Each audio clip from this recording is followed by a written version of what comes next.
Hey kid, now have you ever, in all the time that you have known Santa Claus, ever wondered how he actually got his job? Who? Santa, Hootie. Who? Santa, how he got his job. As a matter of fact, I've always wondered exactly how he got his job. Who? Santa. Let's read. Okay. Who? Oh, I will. Who?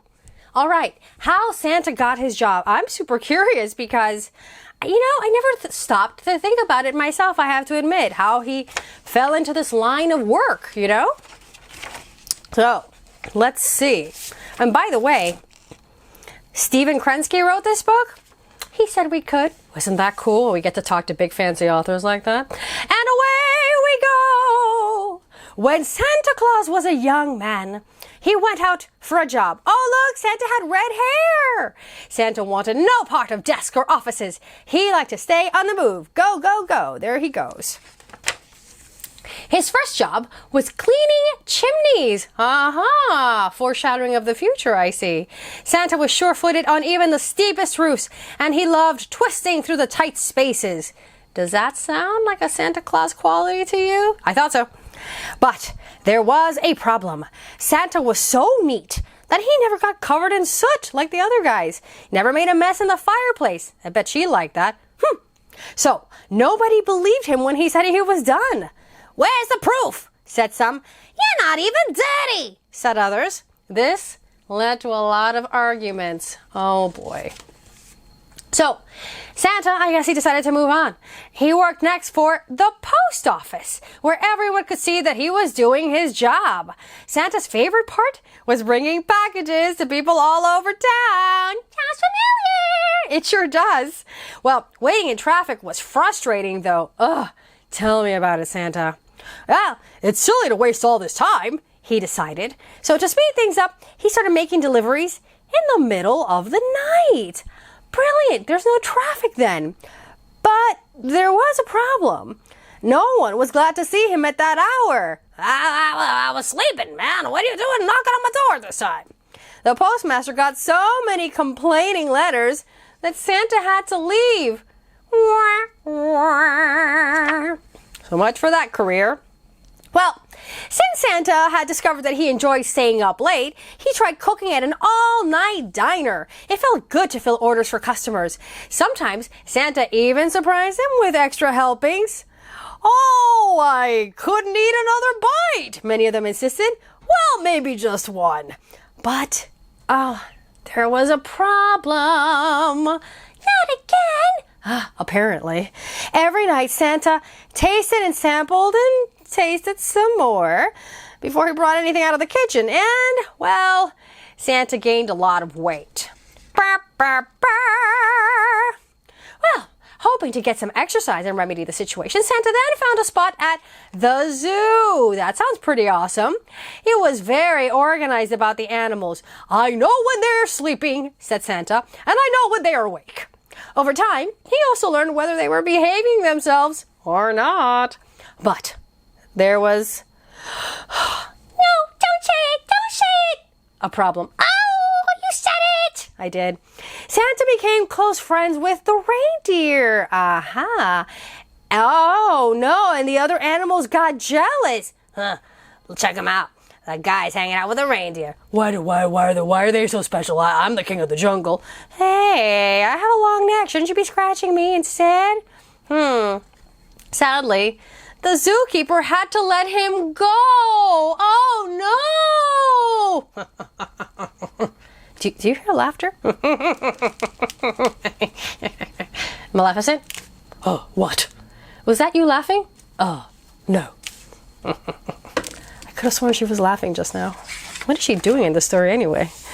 By now, Santa was starting to get discouraged.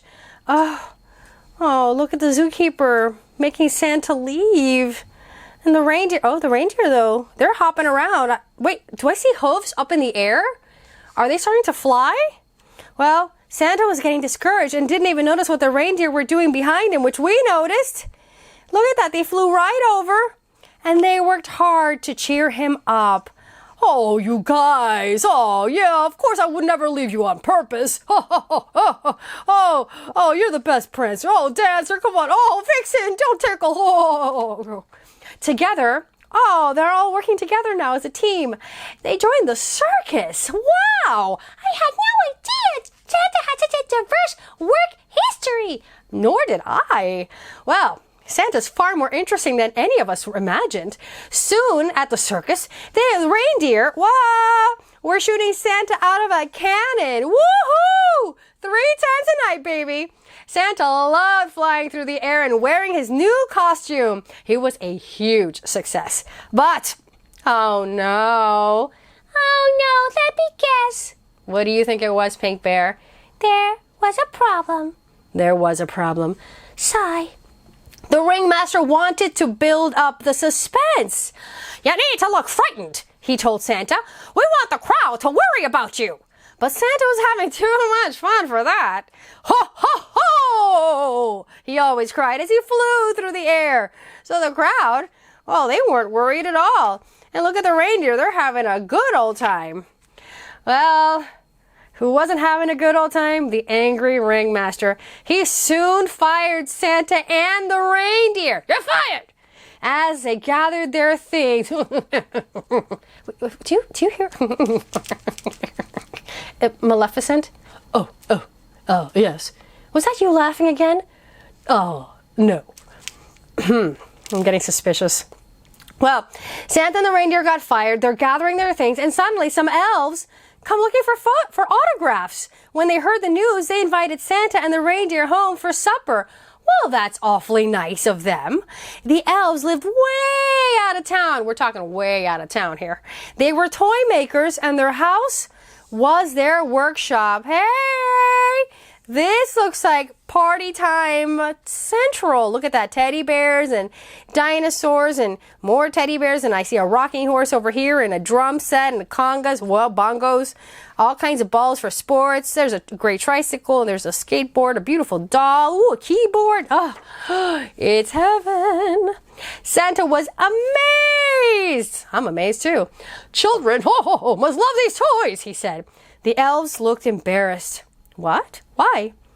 They only made toys for their own pleasure. For their own pleasure? You mean they didn't give them to the kids?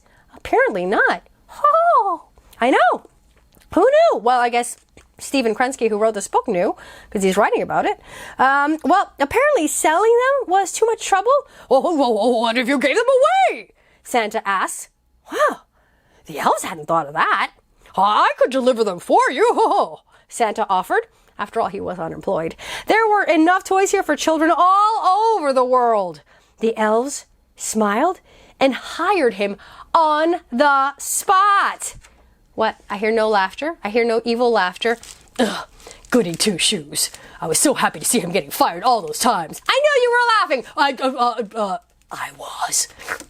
Ah, she's so evil. Well, the elves made Santa a special sack that was always big enough, no matter how many toys were put in it. They are good, those elves. Then they built him a sleigh, a beautiful red, shiny sleigh with polar bears? Huh. The polar bears offered to pull it, and they were very strong and whipped Santa right across the snow. But there was a problem. I'm getting the hang of this. You sure are. What was the problem? Well, it was the biggest one yet. Uh-oh. I think I see what the problem is. Do you see those 2 snouts that previously belonged to 2 polar bears that were above ground? Well, that sleigh can't go underground. Santa's not a fish. And those toys are going to get sopping wet and ruined. What are we going to do here? To Santa's surprise, this problem could be solved. Santa and the reindeer practiced together every day. They made a few mistakes at first because that's what happens when you're trying something new. But soon they learned to work as a team. First they see like they got the string and the sleigh stuff and they pulled the toys in there, and then they were flying upside down for a bit, just experimenting with wind velocity, etc. But now they got it. In the darkest part of winter, when people need their spirits lifted the most, Santa got ready to go. As the elves said goodbye, goodbye, goodbye, goodbye, they gave Santa an emergency kit. It held a compass, ski goggles, cough drops, very handy in the winter, I might add, and other things. Santa, thanked them very much. All his jobs had taught him that it was good to be prepared. Then Santa and his reindeer took off. That first night was a little hard because Santa was still learning about shortcuts and high winds, but at last he got the hang of it. Ever since then, the elves had made toys all year long, and Santa has given them all away in one night. He loves his job as much as ever, and he's gotten pretty good at it over the years. Still, he always keeps his emergency kit close by. And before I turn the page, check him out. There he is with his list. A letter from Santa from the kid here in this house. Milk, cookies, check. Cat, scaredy cat, check. Reindeer, peering through the window, check. Clean Santa after going through the dirty chimney, double check. And because he keeps his emergency kit close by because no job is perfect. Whoa! They accidentally got wrapped up in the moon and the teddy bear went flying. I hope they catch him. And that is the previously unknown story of how Santa got his job. I had no idea. Did you? About Santa? I thought it was very interesting how he turned out to be quite the problem solver. And it turns out that all those jobs, Hootie, that he kept losing. Yeah, Santa. All those jobs that he kept losing. All those jobs that he kept losing. And they all helped prepare him for the biggest job of his life. That was amazing. Now you can see how you can turn difficulties and defeats into victories in your personal life. Wow, that's pretty deep, Pink Bear. It's true. Isn't that what the story is about? It really is. It's taking everything that you learn in your life, the good and the bad, to make something wonderful. Exactly. And that's how Santa got his job. La la la la la la. Ugh, goody two shoes. See you next time, kid, on... Don't make me say it. Say it. Don't make me say it. Say it because you're here. Ugh. Kid time, story time, blah, blah, blah. See you next time, kid.